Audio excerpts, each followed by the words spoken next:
Hey, what's up guys? Today, I'll show you a supernatural slasher film, REEKER. Spoiler ahead, watch out and take care. The movie begins with a family having a road trip in the center of the desert. While playing the game Spy, the family hits a deer in the middle of the road. The family screams at the top of their lungs when the animal hits their car, causing their windscreen to be stained with so much blood. Because of altered vision due to blood stains, the mother has a difficult time driving the car. Luckily, she's able to activate the wipers as soon as they are about to crash. To settle down, the family decides to stop and check the situation of their rental car. While resting, they realize that their pet dog is missing. Hearing a sound in the desert, the father goes to the area to check where it's coming from.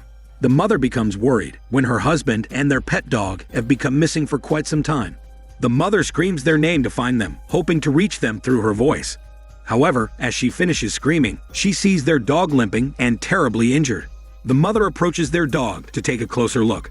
In the car, the kid sees his father walking away from something, looking scared. To get his mother's attention, he punches the window and screams loudly. The mother looks back and sees that half of her husband's face is gone. All bloody, the father falls down to the floor. Scared for their lives, the mother and her kid scream aggressively. After the gory situation in the desert, the scene quickly transitions to a city. A college student named Trip meets his dealer to get his supply of illegal drugs. Trip asks the dealer if the drugs he receives are really legitimate. As a reaction to Trip's question, the dealer punches him in the face. The dealer goes away for a little while. While alone, Trip decides to steal all the drugs that the dealer owns. He takes the container and quickly puts all the pills into his bag. Coming back, the dealer wishes Trip safe driving. That same day, Trip meets with his friends to go on a road trip. The group's destination is Area 52. On the way to their destination, Trip finds out that one of their colleagues is blind, called Mr. Blind for short. To have a break, the group goes into the nearby diner to rest. Upon reaching the diner, Mr. Blind asks Trip if he can lead him to the men's room. However, jokingly, Trip leads Mr. Blind into the women's room, allowing him to enjoy a blind date. After a while, Trip receives a phone call from his drug dealer. The dealer says that his webcam recorded the scene when he stole the drugs from him. He dares Trip to send back the drugs he stole. Moreover, the dealer threatens Trip that he will be dead if he does not return the drugs within 2 hours. Scared, Trip ends the conversation and tries to ignore what happened during the phone call. While on the way to their destination, Trip boasts about his stolen drugs to his friends. The woman named Gretchen stops the car when she hears about the drugs. Gretchen dares Trip to dump all of the drugs to prevent them from possible danger. She says that he will be taken out of the car if he does not dump the drugs. While not moving, their blonde friend goes to the side of the road to take a stinky leak while Trip tries to call someone to pick him up. After a while, a strange, very short earthquake happens. Moreover, because of the lack of signal, Trip is unable to contact anyone. Gretchen agrees to take Trip back into the car, just to drop him off at the diner. While driving, the group notices a car crashed on the side of the road. They try to call the police, but all of their phones do not have a signal. After a while, Gretchen drops Trip at the gasoline station. However, when Gretchen tries to move on, the car's engine is not able to start. Knowing about the situation, Trip tries to fix the car. Having been preoccupied, the group realizes that Mr. Blind is missing and nowhere to be found. Just in time, Mr. Blind goes out of the diner, saying that he does not hear anything in the diner. The group goes back to the diner to check the situation.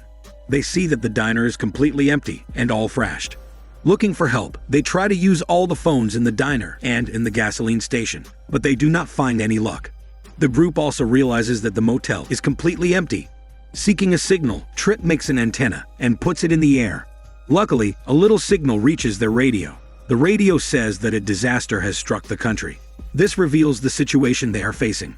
To stay for the night, the group decides to take over the empty motel. While in the bedroom, the blonde girl notices a book stained with blood. On the other side, Mr. Blind and his friend Nelson go to the storage room to look for fuel. Instead of gas, they see dead and bloody animals all over the room. Mr. Blind wanders around the motel. Going to the other room, the mother from the crash flashes in the scene, with all of her mouth completely removed from her face. However, Mr. Blind does not notice her because he's blind. While Gretchen and the blonde girl discuss the bloody book, Trip informs the group that he will leave and try to look for gas. While camping, the blonde girl sees a shadow in the diner. To search, she and Nelson go to the diner to check it. Although not able to see the person, the kid from the crash shows up behind them. While out, Tripp meets his drug dealer in the middle of the road, carrying a weapon. Scared for his life, Tripp shoots a signal fire to reach his friends. To get away from the dealer, Tripp runs away as fast as he can. Tripp finds himself hiding in the men's room. Trying not to make a noise, he hears the footsteps of the dealer approaching near him. Luckily, the dealer does not find him and leaves the room. Tripp runs away and is being chased down by an old man driving a car. The old man says that he's looking for his missing wife. The old man offers to give Tripp a ride. Hesitant at first, Tripp agrees and joins the old man on his road trip. After a while, the truck reaches the gasoline station, and Tripp meets with his friends again. Tripp does not mention that he met the dealer on the road, but he tells the group that they should be more careful. Tripp hears a scream and a loud sound coming from the garbage area. He quickly checks it and finds a person with a bloody face. After getting him out of the garbage container, Tripp realizes that half of the stranger's body is gone. The stranger crawls his way out of the scene. Paranoid and anxious, Tripp goes to the storage room to gather weapons for their safety. After getting out, he sees the old man looking for something. Anxious, the old man takes his gun and points it in the face of Tripp, questioning him if he saw something strange in the area. Tripp confides that he saw a bloody man in the garbage area. The man puts his gun down and says that more and more people are dying. The old man confides that he has been seeing people dying in the area. He theorizes that whoever is killing people has got his wife in danger. The old man goes to his truck. While covering his windows, he loses control of his foot and slowly passes away as he's having trouble breathing. Tripp receives a phone call. All he hears in the conversation is a loud scream and information that there has been an accident. After the short call, Tripp sees the drug dealer right in front of him. He then runs away. Tripp again tries to look for a reception. To increase his chance of getting it, he decides to climb to the top of the building. Tripp knows that the dealer has been following him to the roof as he tightens the hold on his weapon. After surveying the roof, he receives a phone call from an unknown number. As soon as he answers it, Tripp is attacked by a hooded figure behind his back. The blonde girl goes out of the room to take another stinky leak. Outside, she walks into an outhouse and decides to take a leak in the hole. Something in the air makes her cough. While doing it, she notices that one of her fingertips, her nose, and her other body parts are bleeding for no logical reason. While confused, the blonde girl yells her pee out when she feels something from the hole aggressively pull her in her private. She tries to escape, but is unable to do so when an unknown flesh-cutting machine attacks her from below, ending her stinky life. Worried, Nelson goes outside to look for the blonde girl. He takes a look in the outhouse, but he does not find her. Nelson then surveys the whole area to look for his friend. Trying to use the cell phone, Mr. Blind smells a dead deer in the office. To make sure, he touches it and smells the blood. Nelson goes back to his room. While seated, he starts coughing, and something under the bed pulls him. The same flesh-cutting machine that attacked the smelly blonde girl goes for Nelson next. Panicking, Nelson tiptoes on the bed to avoid being killed. To escape, he jumps to the window to get outside. Hearing about the noise, Gretchen and Mr. Blind are alerted. Nelson successfully escapes, but the shard of glass in his neck is fatal, eventually making him fall to the ground and die. The two quickly then rush to Nelson, only to find him lifeless. Worried, they start looking for the group. They go to the truck to look for the old man and seek help. However, as they open the door, they see another dead body. Gretchen takes the old man's gun and leaves the truck to look for Tripp and the blonde girl. She surveys the area and looks inside all the rooms, finding nothing. In the truck, Mr. Blind tries to use the radio to look for help. Gretchen is curious about the bloody book that they found earlier, so she looks into it. The book gets her attention when she reads the phrase, "This is not real." Finally, Mr. Blind gets reception on the radio. He asks the person behind the radio, "What do you want?" But he is immediately creeped out when the person replies with the word, "You." The person behind the radio threatens to kill Mr. Blind. Scared, he runs out of the truck to look for Gretchen. As Gretchen goes through the book, she feels something behind her. She stands up and looks for anything, but she does not find a trace of any person. On the other hand, Mr. Blind is stuck outside. He starts feeling unwell and yells loudly for help. With no luck, Mr. Blind starts suffocating and having a hard time breathing. Not long, the hooded figure starts attacking Mr. Blind. Luckily, Tripp, who appears to have lost his one arm, comes into the scene and shoots the figure. The figure fades away, and Mr. Blind is now safe. Tripp yells loudly and signals a retreat to his friends. In the storage room, Tripp describes the smell of death that they had been smelling.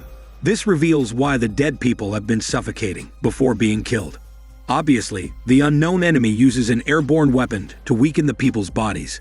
As Tripp is telling the whole story, he starts feeling dizzy and falls to the ground. However, he refuses to lie down and wants to give a fight. Soon after, the mysterious figure comes again and starts attacking Gretchen. Tripp comes into the scene and orders his friends to escape. He tries to fight the figure, but he's simply overpowered. The figure attacks Tripp in his stomach using his weapon, making him die. This reveals that the flesh-cutting machine that killed the blonde girl and their other friend is actually the figure's weapon. Gretchen and Mr. Blind run for their life. After a while, they decide to go to the truck and escape the area. However, the truck refuses to start. Gretchen goes out to find gas, and the figure appears again. Gretchen takes her gun and shoots the figure, making it disappear for a little while. The figure comes again, and Gretchen starts shooting. The figure keeps coming out every minute. While talking, Gretchen realizes that Mr. Blind has disappeared from nowhere. She realizes that Mr. Blind has fallen from the top of the truck.